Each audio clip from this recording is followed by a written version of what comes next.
ser nocivos ou aspectos que podem ser, digamos assim, mais produtivos para uma inclusão social do modo geral. Ela tem algumas faces, né? Então não posso dizer que a globalização é algo completamente ruim nem bom, né? Ela é muito facetada, né?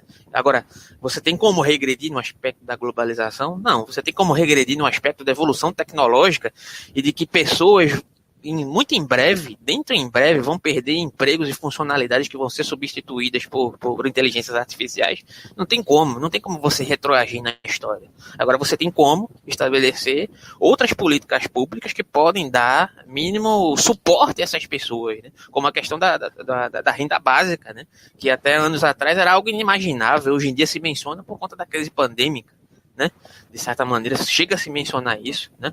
E aí você incute, de certa forma, no imaginário popular e que se beneficiaria diretamente dessa questão, que você dá um suporte de renda básica a essas pessoas é sustentar vagabundo, e as próprias pessoas que acreditam se beneficiariam nisso. Com isso, elas mesmas estigmatizam umas às outras. Isso é o que é mais inacreditável. A partir desse discurso neoliberal que se institui enquanto, digamos, política pública da normatização, da objetificação dessa questão da transferência que você mencionou anteriormente, né? A transferência enquanto desejo, a transferência de se tornar igual àquele que estabelece o discurso neoliberal como homem bem-sucedido, né?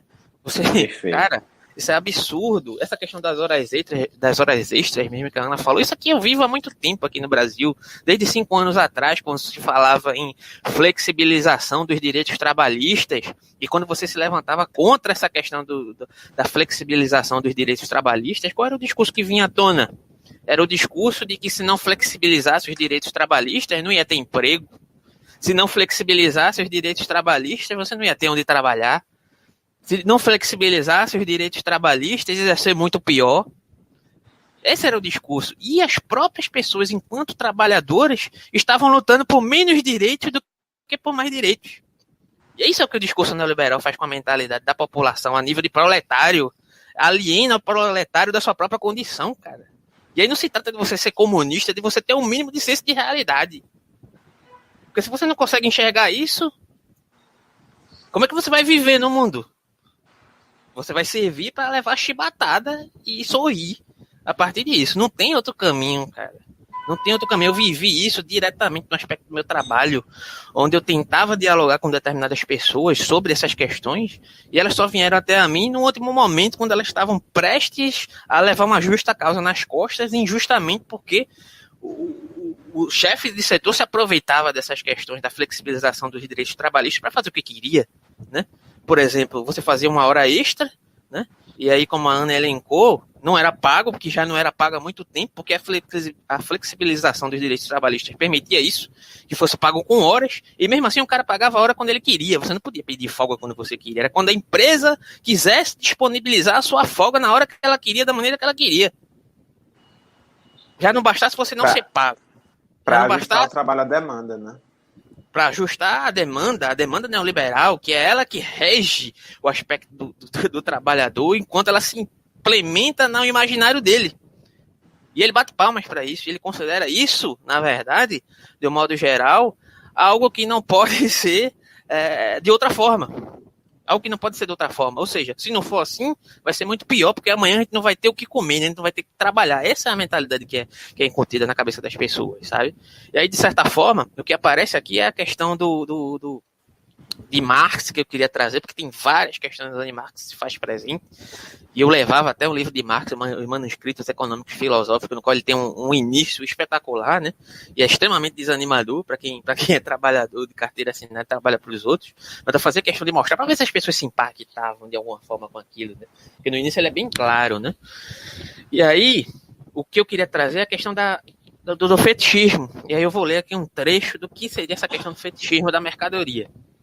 Vamos lá. Marx nos diz que na sociedade capitalista os objetos materiais possuem certas características que lhes são conferidas pelas relações sociais dominantes, mas que aparecem como se lhes pertencessem naturalmente. Essa síndrome que impregna a produção capitalista é por ele denominada de fetichismo. E sua forma elementar é o fetichismo da mercadoria enquanto repositório ou portadora do valor. A analogia que ele faz é com a religião, na qual as pessoas conferem a alguma entidade um determinado poder imaginário. O que é que está por trás da questão da mercadoria aqui, de um modo geral? Está elencada naquilo que você falou aí anteriormente sobre a questão de Hegel, né? A superação da relação sujeito ao objeto, digamos assim, né? O que é que está elencada essa noção aqui da mercadoria, da fetichização da mercadoria enquanto a realidade de alienação do trabalhador de um modo geral em detrimento dessa perspectiva neoliberal? Está justamente no modo pelo qual nós vemos a mercadoria. A mercadoria, ela tem algo de mágico por trás dela, né? Algo autodeterminante, algo de certa forma que estabelece um determinado valor, como se fosse algo natural, quando não é algo natural, é algo estabelecido através de relações humanas que se dão através de determinadas políticas que se deram a partir do contexto da história. Só que a mercadoria, ela parece que ela já tem um valor autorregulado, um valor natural, né? E aí a mercadoria, ela se expressa enquanto mercadoria, e para poder se estabelecer enquanto algo vendável nesse aspecto social, ela se estabelece como valor. E como é que se dá essa relação, né? Que você não entende como funciona essa valorização desse fetichismo que se estabelece a partir de um ideal neoliberal. É justamente pela falta de possibilidade de você verificar que está por trás do aspecto social, que estabelece essa ode ao individualismo, essa ode ao âmbito mercadológico, né? Essa ode ao âmbito que se estabelece como, supostamente, digamos assim, como uma questão na qual deveríamos priorizar o âmbito material em detrimento do âmbito de completude social, no sentido de políticas públicas para poder diminuir a desigualdade de um modo geral, né? A questão que você pode remontar justamente a questão que é colocada a partir de uma relação da democracia aristotélica em detrimento de uma democracia que é estabelecida nos tempos neoliberais, que é justamente o oposto. Porque Aristóteles também coloca essa questão da democracia e da questão da riqueza enquanto demanda e etc. Só que a solução que Aristóteles dá é justamente ao contrário do que o neoliberalismo dá, no sentido desse aspecto social do que eu estava falando aqui.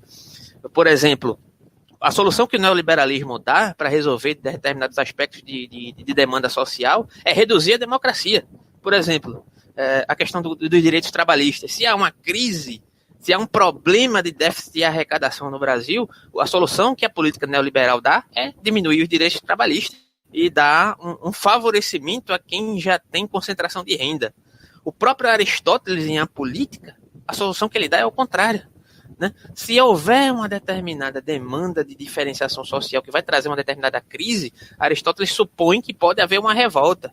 E como é que Aristóteles resolve o problema da revolta? É diminuindo a desigualdade social, tirando de quem tem mais e dando para quem tem menos. Então Aristóteles era comunista, acho que Aristóteles era comunista também, né? Aristóteles, em A Política, ele fala isso. Só que a política neoliberal, ela se estabelece de tal forma, né, que ela resolve os problemas de desigualdade social ou de crise que é causado pelo próprio capitalismo, enquanto retroalimentação de si mesmo, porque o capitalismo é a própria crise do capitalismo, né? O capitalismo, ele necessariamente ele se faz a partir desse determinado parâmetro. E como é que ele resolve algo que é causa de si mesmo, né? É diminuindo os espaços democráticos. E aí como é que o liberalismo ele se afirma? Criando um determinado antagonismo a determinadas políticas públicas que se alinham muito mais com o socialismo, no sentido de diminuir essa desigualdade para poder se retroalimentar, né? O que é a questão, por exemplo, que se estabelece lá em Hegel, a partir da relação, da contradição. O capitalismo, Marx vê isso brilhantemente bem, a questão da retroalimentação do capitalismo enquanto crise de si mesmo, né? O que é a negação? O que é a contradição a partir de Hegel? É eu dizer, por exemplo, aqui agora, eu sou pernambucano e não sou pernambucano ao mesmo tempo. Não é dizer eu sou e não sou. Não é dizer, não é consequentemente afirmar algo e negar algo, mas é dizer algo e na sequência dizer algo diferente. A contradição, o aspecto da contradição que se dá a partir da questão do capitalismo é justamente nesse sentido, no sentido do capitalismo gerar o seu próprio lucro e gerar sua própria crise, né?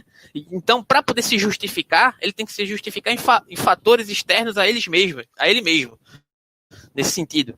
Então, nesse sentido, para poder se justificar, ele tem que se pautar em uma determinada política pública que se estabeleça para além da questão do capitalismo por ele mesmo, mas ele tem que se estabelecer através de dominação ideológica que se estabelece através do neoliberalismo, né, que se justifica diante de um antagonismo como uma política socialista como algo perigoso, né, como algo perigoso que poderia destituir esses aspectos liberais. E aí tem vários exemplos, né, quando o socialismo ou o comunismo é acusado de ser ditatorial, e entrando na questão que você elencou ali, né, a questão de o que seria uma ditadura, de um modo geral, né, seria uma ditadura de um só para todos ou uma ditadura de todos para uma determinada minoria, de uma maioria para uma minoria.